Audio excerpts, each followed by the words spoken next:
Salut à tous, moi c'est Pierre Ludo, bienvenue sur Business System. Aujourd'hui je vais te parler d'entrepreneuriat, d'investissement notamment et de certaines erreurs que la majorité de nos frères font, la majorité de nos frères africains et autres font, qui résident en Europe et aux États-Unis. Il y a beaucoup d'erreurs que nous faisons. Parce que moi généralement, j'ai rencontré beaucoup de difficultés quand je commençais à investir. Donc, pourquoi? Parce que je n'avais pas assez d'expérience. Pour cela, j'ai donc décidé d'ouvrir ma chaîne afin d'expliquer à tous ceux-là qui veulent se lancer dans l'entrepreneuriat, afin qu'ils ne puissent pas faire les mêmes erreurs que moi j'ai eu à faire quand je commençais. Parce que moi, je n'avais personne qui me disait non, ne fais pas comme ça, fais comme ça, ne fais pas comme ça, parce que si tu fais comme ça, tu peux tomber.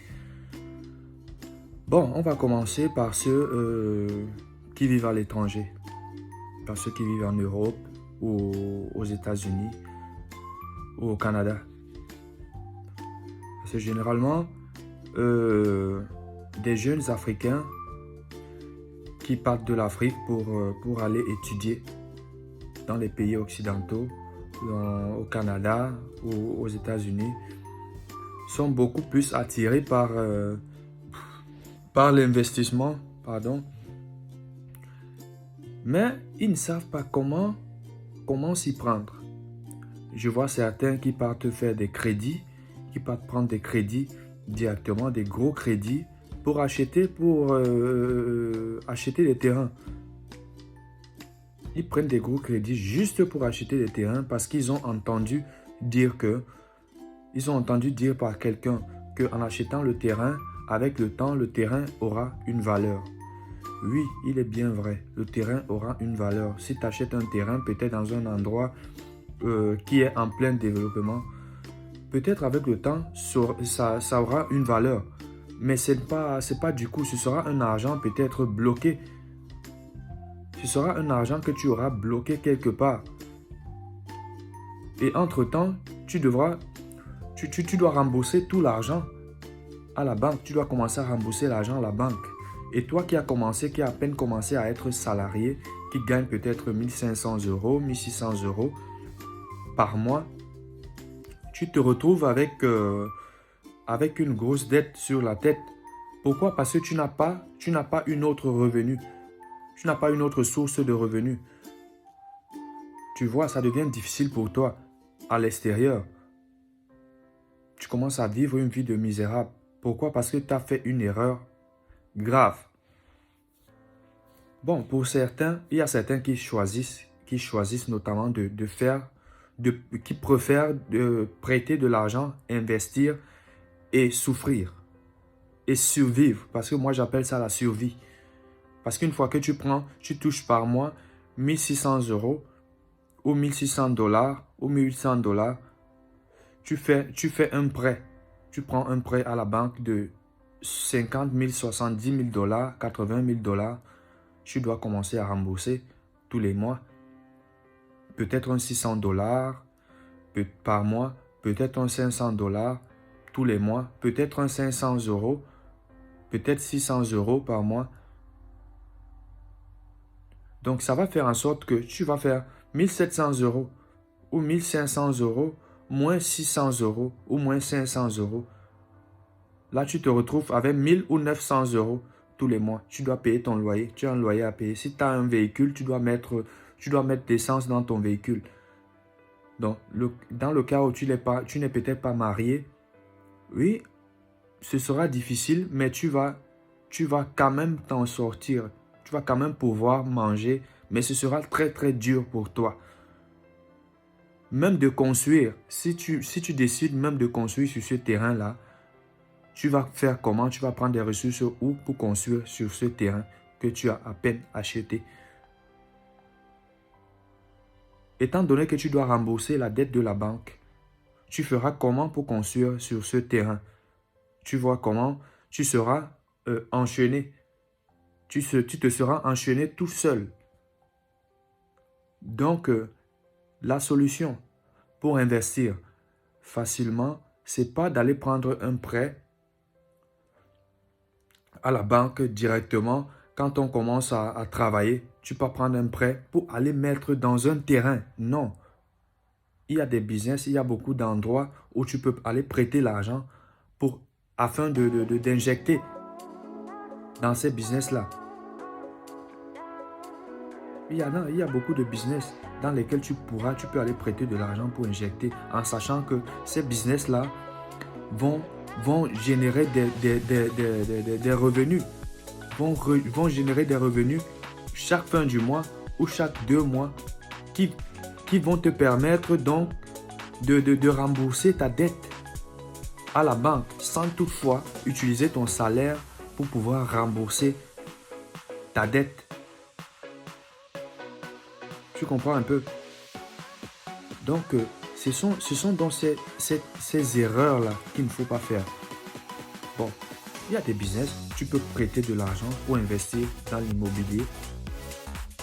Une fois que tu obtiens ton salaire, ton contrat indéterminé, tu peux prêter de l'argent si tu veux investir. Tu peux prêter de l'argent pour investir dans l'immobilier. Oui, mais pas pour aller mettre dans un terrain, pour aller bloquer cet argent que tu as prêté dans un terrain. Non, ça c'est une erreur très grave. C'est une erreur grave à ne pas faire. Tu peux prendre l'argent, tu ouvres peut-être un business. La dernière fois, dans la vidéo que j'ai fait dernièrement, il y a un mois de cela maintenant, ou 3 semaines de cela, j'ai fait une vidéo où je parlais des business dans lesquels tu peux investir afin de générer des revenus directement, comme les pressings self-service. J'avais parlé des pressings self-service. En Europe, si tu te retrouves en Europe, en France, en Suisse, en Allemagne ou ailleurs, tu peux faire cet investissement-là. Tu peux investir dans un pressing. Ça ne coûte pas cher. Avec 20 000 euros, tu n'as pas besoin d'aller prêter 50 000 euros ou 100 000 euros pour faire ce genre d'investissement. Avec 20 000 euros, 23 000 euros, tu peux investir, ouvrir un pressing self-service. Un pressing, pour tous ceux qui ne savent pas ce que c'est le pressing self-service, c'est un pressing où tu vas, il y a des machines à laver, où tu charges tes habits dans la machine, tu mets la monnaie, donc tu payes, tu mets la monnaie dans la machine et tu sélectionnes la machine et ça tourne. Automatiquement, ça lave. Quand ça finit, tu récupères tes vêtements, tu mets dans le séchoir, toujours dans le même pressing, tout seul.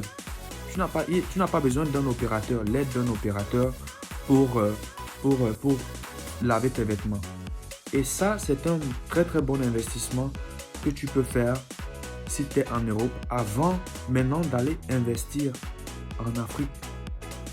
Pourquoi? Parce que tu auras déjà, avant d'aller investir en Afrique, tu auras déjà 2 sources de revenus. Tu vois un peu, tu vas plus seulement compter sur ton salaire. Parce que compter sur ton salaire, juste ton salaire pour commencer à investir en Afrique, c'est très très difficile. C'est très très difficile. Tu vas commencer à survivre. Au lieu de vivre, tu vas commencer à survivre. Tu vas beaucoup souffrir.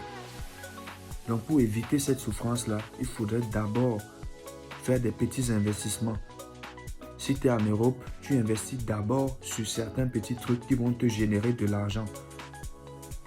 Afin maintenant de mieux investir en Afrique. Parce qu'avec 2 sources de revenus, tu peux investir facilement. Tu peux investir très très facilement en Afrique. Un business comme, je ne vais pas parler de l'immobilier maintenant. Après, je vais te parler de l'immobilier. Parce que l'immobilier, c'est un très très gros investissement. C'est un très gros investissement. Donc, je vais te parler de ça après. Je vais finir avec l'investissement du pressing self-service. Donc, pour ouvrir un pressing self-service, tu n'as même pas besoin d'aller prendre un prêt à la banque. Tu peux attacher la ceinture, serrer la ceinture. Tu prends ce risque-là. Tu gardes, si tu prends 1 500 euros le mois et que tu as un loyer de 400 € à payer le mois, tu dois manger 200 €. Tu as utilisé 200 € pour manger tous les mois. Tu suspends tes sorties. Tu dois suspendre tes sorties. Tu ne dois plus trop sortir parce qu'en sortant beaucoup, pour tous ceux qui vivent en Europe, ils le savent, en sortant beaucoup, on dépense aussi beaucoup. Donc tu dois suspendre les sorties pendant un certain nombre de temps, pendant peut-être 2 ans. Tu ne vas pas mourir. Si tu veux devenir entrepreneur, businessman, tu dois faire des sacrifices très durs, très lourds. Ok, tu peux commencer donc à garder le reste. Peut-être tu te décides de mettre 500 € de côté tous les mois pendant 3 ans. Tu te dis, bon, je mets 500 € tous les mois de côté si tu n'as pas envie d'aller t'endetter. Si tu as envie d'éviter des intérêts à payer à la banque. Donc, tu ne fais pas de crédit, tu mets de l'argent de côté, 500 € tous les mois de côté. Tu attaches la ceinture. Tu dis, bon, voici 200 € que je mets juste pour la nutrition, ma nutrition chez moi. Voici 400 € que je mets pour mon loyer et voici 100 € que je mets pour le carburant de mon véhicule tous les mois. Tu sais, tu vas juste au boulot, tu rentres, tu ne sors pas pour aller chez X ou Y, ou Y, pardon, chez X ou Y, afin de brûler le carburant. Non, tu réduis tout. Tu vis comme ça pendant 3 ans, tu auras des moyens pour investir dans ce business dont je suis en train de te parler. Oui. Maintenant, dans le cas de l'immobilier, pour pouvoir faire un investissement immobilier, si tu dis que tu vas mettre de l'argent de côté, 500 € tous les mois de côté, tu vas beaucoup perdre de temps. Ça va te prendre beaucoup de temps. Donc, tu seras obligé d'aller faire un prêt à la banque afin d'acquérir un appartement de 100 000 €, 80 000 € ou 75 000 €. Et une fois acquis l'appartement, tu peux le mettre à louer en location. Et cet appartement commence à rembourser son crédit tout seul. Le locataire qui est à l'intérieur commence à rembourser son crédit. Ton crédit, il commence à rembourser ton crédit à la banque tout seul. Tu n'as pas besoin d'utiliser ton salaire pour pouvoir rembourser le crédit. Non, tu mets un locataire. Si l'appartement a coûté peut-être 80 000 €, peut-être la banque va te dire, bon, dans les 80 000 € là, tu vas commencer à me rembourser 300 €. Et maintenant, le locataire que tu auras mis dans l'appartement va payer peut-être 400, 420, 440 € le mois. Donc, tu auras un bénéfice tous les mois, un revenu tous les mois de 100 à 140 €. Et avec les 140 € là en plus sur ton salaire, tu pourras prendre cet argent avec l'argent de ton salaire que tu mets de côté. L'argent que tu retires dans ton salaire pour mettre de côté. Tu prends maintenant ça. Tu peux investir, commencer un investissement en Afrique après peut-être 12 mois, après 1 an. Tu pourras investir, acheter un terrain en Afrique 1 an après ou 2 ans après. Là, tu auras des racines sur terre parce que l'important, c'est d'avoir des racines plantées sur terre avant de commencer des investissements en Afrique. Parce que vous savez, il y a des malfaiteurs en Afrique, il y a des bandits, il y a des gens qui vont abuser de toi, il y a des gens qui vont te mentir et tout ça. Même des techniciens que tu vas mettre peut-être pour la construction de ton immeuble qui vont te voler du ciment, voler du fer, etc. Donc, avant de te lancer, réfléchis bien. Et si tu trouves que j'ai oublié quelque chose ou j'ai fait une erreur quelque part, tu peux l'écrire en commentaire. Merci beaucoup. Ciao, ciao. Rendez-vous pour la prochaine vidéo. Ciao.